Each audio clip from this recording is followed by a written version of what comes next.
This one is very thought provoking. And it's truly a stop sign. It's truly a blind spot. Avoiding difficult conversations. You avoid conflict. You avoid stressful situations.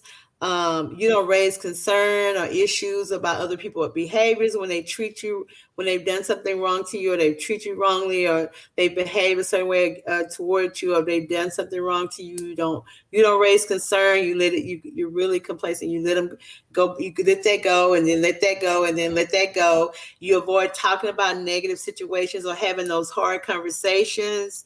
Or you soften tough messages and not talk about the real concerns. Like you kind of sugarcoat conversations, hard conversations, instead of going straight to it, what we really need to talk about. And so that's a blind spot as well, avoiding those difficult conversations. Yeah, this is one of the big ones that carries a lot of weight, and especially the part about softening the message, because that plays out in two different ways. And again, we're talking about the behavior that happens from these things, and the blind spot is the trigger, but now you have the behavior that's behind it. And the key is, when we're talking about things like softening the message, you say half of what you mean, or half of what the intent is, or half of what you're really feeling, but you won't share the other half with the anticipation or expectation that the other person can connect the dots, right? I'm going to give them this much, and then they should intuitively be able to figure out C and D. You've given them A and B, but now they have to on their own figure out C and D.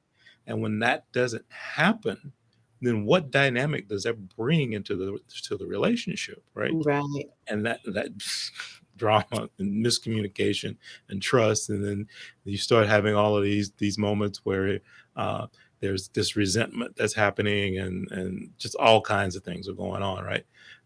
Versus taking the hit, as they say, the blue pill or the red pill, take the one that's the right one for you, step up, and say what you really mean, say what you're really feeling. And the key is, I think, to share that from a place of, when this happens, or when this happens, here's what I need, or here's what I feel, right? That's not judging the other person. That's expressing the need and the feeling that you have, which you're 100% entitled to, right? Right. So I think that's the key. So this is a big one.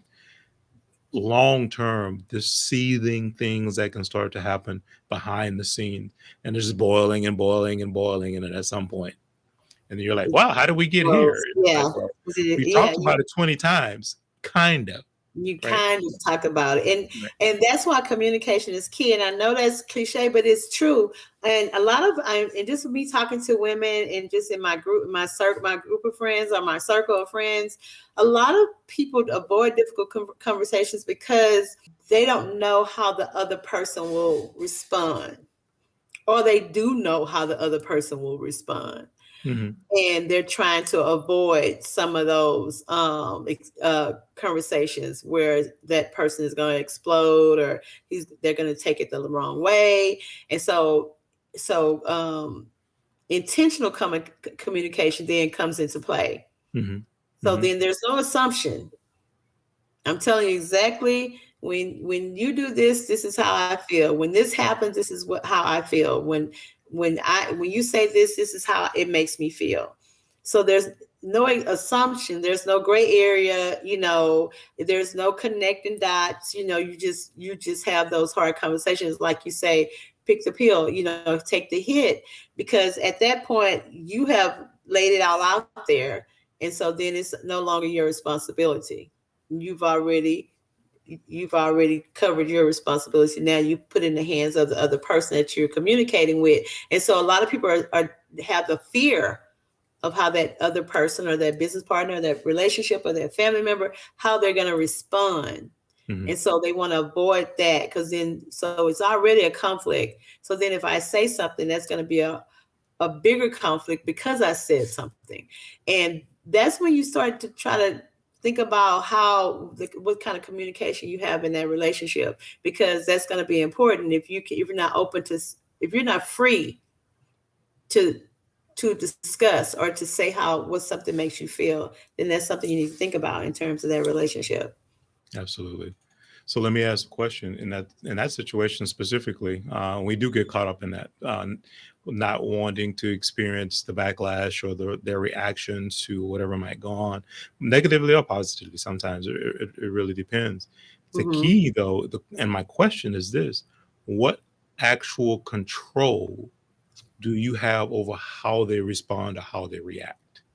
You Right? have none. You have none, right? You have So none. technically, yes, you have this fear, but you really have nothing to lose because no matter how they respond to it, you don't control their reaction at all. All you can do is express what it is that you're feeling and thinking in that particular situation. And that's obviously something that's of value to you. So you're really just standing up for self. And again, something that you're absolutely entitled to, right? And that's a key part of I think communicating. And the most important part to remember is you are, processing in your mind. They're going to overreact. They're going to do this. And they're going to do that. But however they react, you don't have any control over any parts of that anyway. So it's probably better that you just stand up and speak and say what's on your mind and heart, and take it from there, right? Right. And I always say, and I tell my mentees as well, when you're having those kind of hard conversations, and when someone's having a hard conversation with you, you have to listen and then take some time to let it, to let it sit for a minute. Let it sit for a minute. Even Absolutely. before you have that conversation, you might need to let it sit for a minute. And in terms of responsibility, once you have, and it can be something you're concerned about that has nothing to do with you. It can have something to do with the other party that Hmm.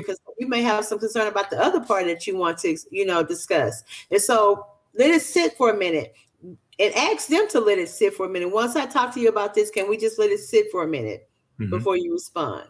Hmm. And Hmm. that's fair. It is fair. And I think that's the thing. And we've talked about that in a previous session about, listening, right? And then part of listening is to truly understand, not just to respond, but to actually understand. And that's what we shared in the session that we talked about on good listening skills. So that's the key component. Now, as the person that's receiving, you are correct.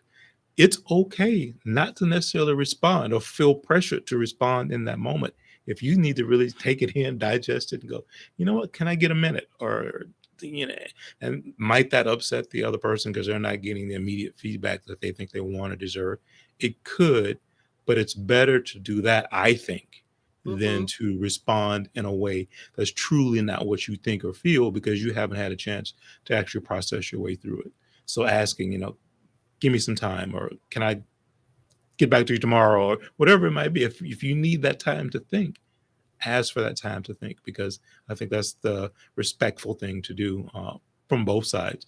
But again, that does take work in any relationship to have establish that understanding about how you communicate and what the rules of communication are. Absolutely. And even the truth be told, I was not a person that took that time to sit with it. I just, you talk to me, I'm ready to shoot back. Right. I'm talking to you, I'm expecting already what you're gonna say. And I had to become self-aware first and learn my communication style. And if it was gonna if and match it with the other person I'm communicating with, and kind of know how that's gonna go. So I have to ask for time. And if I knew I couldn't ask for time, then I'd say this: hey, I'm at work. Let me get right back with you. You know, I'm doing this. Let me get right back at, because then, that you can't argue with that. You got to give me some time, Right. and so I guess I'm giving my secrets away, but just Nobody's but listening. give me some time, I'm at work, let me get back with you, or I'm doing this, let me get back with you, so then I can sit with it for a moment. 9 out of 10 times, if you're responding right after, it's not going to be what you really think. It's most of the time it's going to be what you are feeling at that time, those emotions that you're feeling right In the then. moment. Right. Right. Right. And It's we not all going to know be that how that you really, what you're thinking. right. And we It's all going to know that be sometimes those emotions are reactive, not necessarily true, right? true. Absolutely. So the blind spot, as we said, was avoiding those difficult conversations, because really you're doing yourself a disservice. Correct. It's like he said, you're building that resentment, you're boiling on the inside, and whatever the situation may be, if it's personal or work related, you're sitting there and you're having all these feelings, and and the other person they don't even know that you're feeling this way. Yep. Because but you assume that they know, because you made some little comments here and there. So you're assuming that they know what you're talking about. So Yep. you have to, like he said, take the hit. Don't try to soften it, and talk about the real thing, that the real thing be the real thing.